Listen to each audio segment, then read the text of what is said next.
Hello students, welcome in my channel way to become expert in Sanskrit. देखिए, आज की इस वीडियो में हम वाच्य परिवर्तन पढ़ेंगे। क्या पढ़ेंगे? वाच्य परिवर्तन। वाच्य परिवर्तन जिसको इंग्लिश में वॉइस बोलते हैं। क्या बोलते हैं? वॉइस मीन्स एक्टिव वॉइस और पैसिव वॉइस। वैसे ही हमारे संस्कृत में क्या होते हैं? वाच्य परिवर्तन मीन्स वाच्य। सबसे पहले क्या किसके बारे में जानेंगे? वाच्य परिवर्तन को जानने से पहले हम वाच्य के बारे में जानेंगे। देखिए, सेंटेंस में जिसकी प्रधानता होती है। देखिए, मैं एक सेंटेंस लिखती हूँ, जैसे रामः फलम खादति। एक सेंटेंस है, रामः फलम खादति। अब देखिए, यहाँ पर फल को खाने वाला कौन है? इसका हिंदी में मीनिंग क्या हो गया? राम फल खाता है। राम फल खाता है। खाने वाला कौन है? राम। फल को खाने वाला कौन है? राम। यानी इस कार्य को, खाने की क्रिया को करने वाला कौन है? राम। तो जो काम को करने वाला होता है, जो काम को करता है, उसको क्या बोलते हैं? कर्ता। क्या बोलते हैं? कर्ता। ठीक है। अच्छा, कर्ता जिस कार्य को करता है उसको बोलते हैं कर्म। क्या बोलते हैं उसको? कर्म। ठीक है। और जो है, जो क्रिया होती है वो क्या कर रहा है? कर्ता क्या कर रहा है? वो खाने का काम कर रहा है। तो ये क्या होती है? क्रिया। क्या होती है? क्रिया। जरा ध्यान से समझिए कि यहां पर देखिए, यह कौन खा रहा है फल? राम खा रहा है। ठीक है। तो देखिए, सिंपल सेंटेंस में क्रिया का प्रयोग कर्ता के अनुसार होता है। सिंपल सेंटेंस जो हमारा होता है उसमें कर्ता के अनुसार क्रिया का प्रयोग होता है। तो जब हमारी वाच्य परिवर्तन की बात आती है तो देखिए, हमारे वाच्य के 3 भेद होते हैं। कितने भेद होते हैं? 3 भेद होती है। हमारे जब हम सिंपल सेंटेंस बनाते हैं तो हम यहाँ पर कर्ता के अनुसार क्रिया का प्रयोग करते हैं। ठीक है। ये तो हमारे हो गया सिंपल सेंटेंस। कर्ता हो गया, ये कर्म हो गई और ये क्रिया हो गई। अब हमारे वाच्य की बात आती है तो देखिए, वाच्य जो वो वाच्य के 3 भेद होते हैं। कितने भेद होते हैं? 3 भेद होते हैं। ये वाच्य और उसके 3 भेद कौन कौन सा? कर्तृवाच्य। जरा ध्यान से देखिए, कर्तृ,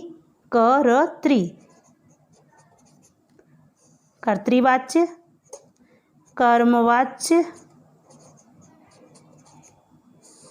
और तीसरा है भाववाच्य। भाववाच्य। ठीक है। जहां पर कर्ता की प्रधानता हो, जहां पर कर्ता की प्रधानता हो, यानी क्रिया का प्रयोग जहां कर्ता के अनुसार हो, जहां पर क्रिया का प्रयोग कर्ता के अनुसार हो, उसको बोलते हैं हम कर्तृवाच्य। क्या बोलते हैं? कर्तृवाच्य। जहां कर्ता की प्रधानता हो। अब जैसे यहाँ पर सेंटेंस में राम फल खाता है, रामः फलम खादति, या राम के बारे में बताया कि राम क्या कर रहा है? रामः फलम खादति, राम फल खा रहा है। यहाँ पर कर्ता की प्रधानता है, इसलिए उसको क्या बोलते हैं? कर्तृवाच्य। जिस सेंटेंस में, जिस वाक्य में कर्ता की प्रधानता होती है उसको कर्तृवाच्य कहते हैं। और जिस वाक्य में कर्म की प्रधानता होती है, किसकी प्रधानता होती है? कर्म की प्रधानता होती है, उसको बोलते हैं कर्मवाच्य। क्या बोलते हैं? कर्मवाच्य। और जहां पर भाव की प्रधानता होती है उसको वो कहते हैं भाववाच्य। क्या कहते हैं उसको? भाववाच्य। ठीक है। अब जरा ध्यान से देखिए, कर्तृवाच्य में क्रिया का प्रयोग कर्ता के अनुसार होता है और कर्मवाच्य में कर्म के अनुसार होता है। कर्मवाच्य में कर्म के अनुसार होता है और भाववाच्य जो है उसमें हमारी क्रिया हमेशा प्रथम पुरुष के एकवचन में ही रहती है। ठीक है। सबसे पहले मैं आपको कर्तृवाच्य से कर्मवाच्य में कैसे बदलते हैं और कर्तृवाच्य क्या होता है और कर्मवाच्य क्या होता है उसके बारे में बताऊंगी। उसके बाद मैं आपको भाववाच्य के बारे में बताऊंगी। जरा ध्यान से देखिए, कर्तृवाच्य।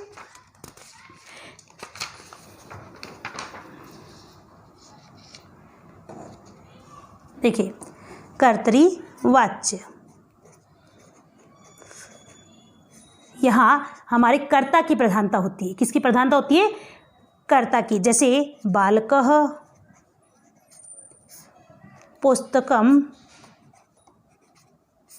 पठति। बालकः पुस्तकं पठति, बालक पुस्तक पढ़ता है। यहाँ बालक क्या कर रहा है उसके बारे में पूछा गया है, उसके बारे में बताया गया है कि बालक क्या कर रहा है, यह पूछा गया है। तो आंसर दे रहे, बालकः पुस्तकं पठति, बालक पुस्तक पढ़ता है। ठीक है। जब हमारा कर्तृवाच्य का जो सेंटेंस है उसमें सिंपल कर्ता की प्रधानता होती है। किसकी प्रधानता होती है? कर्ता की। तो इस सेंटेंस में, इस वाक्य में बालक क्या है? कर्ता। पुस्तकम ये क्या है? कर्म। और पठती क्या है? क्रिया। देखिए बालक क्या कर रहा है? पठन कार्य कर रहा है, पढ़ रहा है। बालक क्या कर रहा है? पढ़ रहा है। ठीक है, तो ये तो बालक, पढ़ने वाला कौन है? बालक। और क्या कर रहा है? वह पढ़ने का काम कर रहा है। तो पढ़ने वाला कौन है? बालक। तो बालक तो क्या हो गया? कर्ता, उस काम को करने वाला। और बालक जो कर रहा है वो क्या कर रहा है? पढ़ने का काम कर रहा है, वो क्या हो गई? उसकी क्रिया हो गई। अब बालक क्या पढ़ रहा है? पुस्तक पढ़ रहा है। ये क्या हो गया? इसका कर्म हो गया।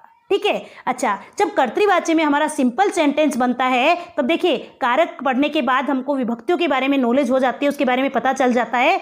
उसके बाद ये बात ध्यान देंगे कि जब हमारा कर्तृवाच्य का सेंटेंस बनता है तो वहाँ पर कर्ता में कौन सी विभक्ति का प्रयोग होता है? हमेशा ध्यान से सुनना, प्रथमा विभक्ति। कर्म में द्वितीय विभक्ति। और क्रिया हमेशा कर्ता के अनुसार होती है, कर्ता के अनुसार। और कर्ता के अनुसार, जब कर्ता के अनुसार की बात होती है तब कर्ता जिस पुरुष और वचन का होता है उसी पुरुष और वचन की क्रिया लगती है। ठीक है। और जब नए स्टूडेंट्स के लिए अगर बात पूछे तो देखिए जिस रोल नंबर वाले बालक है उसी रोल नंबर का बैग उसके पास रखा जाता है। ठीक है, ये तो थी हमारी सिंपल कर्तृवाच्य की बात। ठीक है, जब अब हम कर्तृवाच्य के सेंटेंस को हम कर्मवाच्य में बदलते हैं। ये सिंपल बात है कि कर्ता में हमेशा कौन सी? प्रथमा, कर्म में द्वितीया और क्रिया का प्रयोग कर्ता के अनुसार। ठीक है, अब बात आती है कर्मवाच्य। कौन सा? कर्मवाच्य। ठीक है, कर्मवाच्य में देखिए ध्यान से सुनना, वही कर्ता, कर्म और क्रिया तीनों चीजें इसमें भी होती है। किसमें? कर्मवाच्य में भी होती है। लेकिन यहाँ पर कर्ता में होती है तृतीया विभक्ति। कर्ता में कौन सी? तृतीया। कर्म में प्रथमा और क्रिया कर्म के अनुसार। क्योंकि ये कर्मवाच्य है इसलिए क्रिया का प्रयोग किसके अनुसार होगा? कर्म के अनुसार। कर्म के अनुसार मीन्स कर्म जिस पुरुष और वचन का है, यहाँ पर कर्मवाच्य में क्रिया उसी पुरुष और वचन की होगी। ठीक है, कर्म जिस पुरुष और वचन का है, यानी यहाँ ये जो कर्म जो है ये जिस पुरुष और वचन का है उसी के अनुसार क्रिया का प्रयोग होगा। ठीक है, अब बात आती है भाववाच्य की। भाववाच्य में केवल दो ही चीज होती है, वहाँ कर्म नहीं होता है। क्योंकि कर्म नहीं होता इसीलिए भाववाच्य है। भाववाच्य में केवल कर्ता और क्रिया ही होती है। एक होता है कर्ता और दूसरी होती है क्रिया। भाववाच्य में केवल ये दो चीजें ही होती है। कौन कौन सी? कर्ता और क्रिया। ठीक है, तो भाववाच्य में कर्ता में देखिए प्रथमा का प्रयोग होता है, कर्ता में तृतीया का प्रयोग होता है। भाववाच्य में कर्ता में तृतीया का प्रयोग होता है, कर्ता में तृतीया का प्रयोग होता है। ठीक है, और क्रिया हमेशा प्रथम पुरुष के एक वचन में रहती है। प्रथम पुरुष के एक वचन क्रिया हमेशा। अब यहाँ पर कर्ता जो कोई भी हो, चाहे प्रथम पुरुष का एक वचन हो, द्विवचन हो, बहुवचन हो, मध्यम पुरुष का एक वचन, द्विवचन, बहुवचन, कर्ता कुछ भी हो, कर्ता में तृतीय व्यक्ति का प्रयोग होगा और क्रिया हमेशा प्रथम पुरुष के एक वचन में रहेगी। क्रिया हमेशा प्रथम पुरुष के एक वचन में रहेगी। यहाँ चाहे स, तौ, ते, त्वम, यम, यूयम, अहम, आवाम, वयम कोई भी कर्ता हो, यहाँ पर कर्ता में तृतीय विभक्ति हो जाएगी और क्रिया हमेशा प्रथम पुरुष के एक वचन में ही रहेगी। अब देखिए जब प्रथमा कर्तृवाच्य की बात आती है तो प्रथमा एक और ये दो और ये एक के अनुसार, ये किसकी बात है? कर्तृवाच्य की बात। कर्मवाच्य की जब बात आती है तो देखिए यहाँ क्या होता है? तीन, तृतीया तीन, प्रथमा एक और इस एक के अनुसार, यहाँ पर भी एक के अनुसार, यहाँ पर भी एक के अनुसार ही क्रिया का प्रयोग हुआ है। लेकिन यहाँ पर एक क्या है? कर्ता में प्रथमा है और यहाँ कर्मवाच्य में कर्म में प्रथमा आ जाती है। ठीक है, और भाववाच्य में कर्ता में हमेशा तृतीय विभक्ति यानी तीन और क्रिया हमेशा प्रथम पुरुष के एक वचन में। ठीक है, अब इन तीनों के छोटे छोटे सेंटेंस में यहाँ पर बना करके बता देती हूँ ताकि आपको दिक्कत न हो। देखिए जैसे रामः फलम खादति, या फलम का तो वो ठीक है, क्योंकि फलम की द्वितीय और प्रथमा दोनों ही सेम होती है, इसलिए थोड़ा आपको कम समझ में आएगा। रामः गजम पश्यति, ये देखिए रामः गजम पश्यति, रामः गजम पश्यति, ये आपके कर्तृवाच्य का सिंपल सेंटेंस हो गया कि राम कौन हो गया, कर्ता, ठीक है, और पश्य जो है पश्य में होता है देखना, ये क्या हो गई आपकी क्रिया होगी। तो राम के अनुसार देखिए यहाँ पर कर्म में प्रथमा, ये कर्ता में प्रथमा होगी, कर्म में द्वितीया और क्रिया कर्ता के अनुसार हो गई। राम प्रथम पुरुष का एक वचन है तो प्रथम पुरुष के एक वचन की ही क्रिया लग गई। अब जब यही सेंटेंस कर्तृवाच्य से कर्मवाच्य में चेंज होगा तो देखिए कर्ता में कौन सी आनी चाहिए, तृतीया, तो राम की तृतीया क्या हो जाएगी, रामेण, राम की तृतीया क्या होगी, रामेण, राम की तृतीया रामेण। अब गजम या कर्म में प्रथमा आएगी तो गजम की प्रथमा क्या होगी, गजह, गजम की प्रथमा क्या होगी, गजह।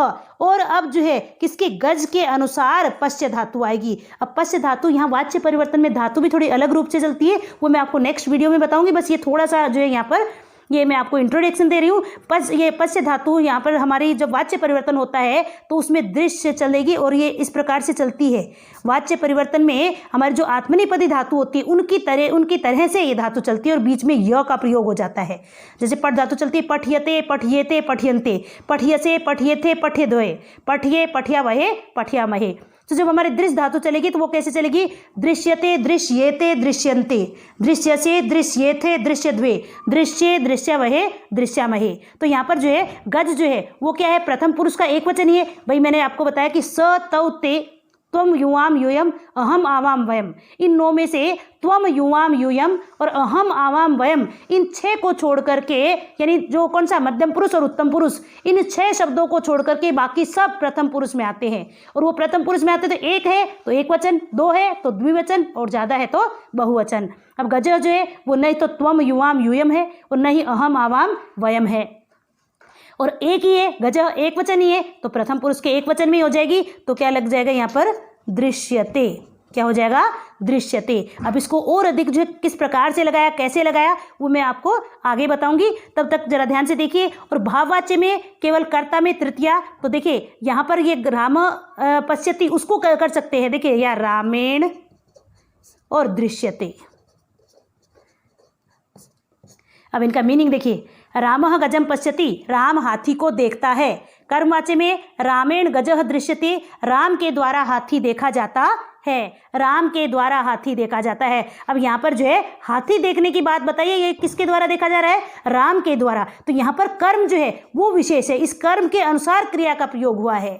और भाववाच्य में कर्म होता ही नहीं है, कर्ता में तृतीय का प्रयोग है और क्रिया में प्रथम पुरुष एक वचन का प्रयोग है। ये केवल मात्र जो है वाच्य परिवर्तन का परिचय है। इसके बाद जो है नेक्स्ट वीडियो में मैं आपको बताऊंगी कि किस प्रकार से जो है यहाँ पर क्रिया का प्रयोग वाच्य परिवर्तन में कैसे लगता है, क्योंकि कर्तृवाच्य में हमारे सिंपल सेंटेंस ही होते हैं जो हम संस्कृत अनुवाद में सीखते हैं कि कर्ता में प्रथमा का प्रयोग, कर्म में द्वितीया और क्रिया कर्ता के अनुसार, वो तो कर्तृवाच्य होता है।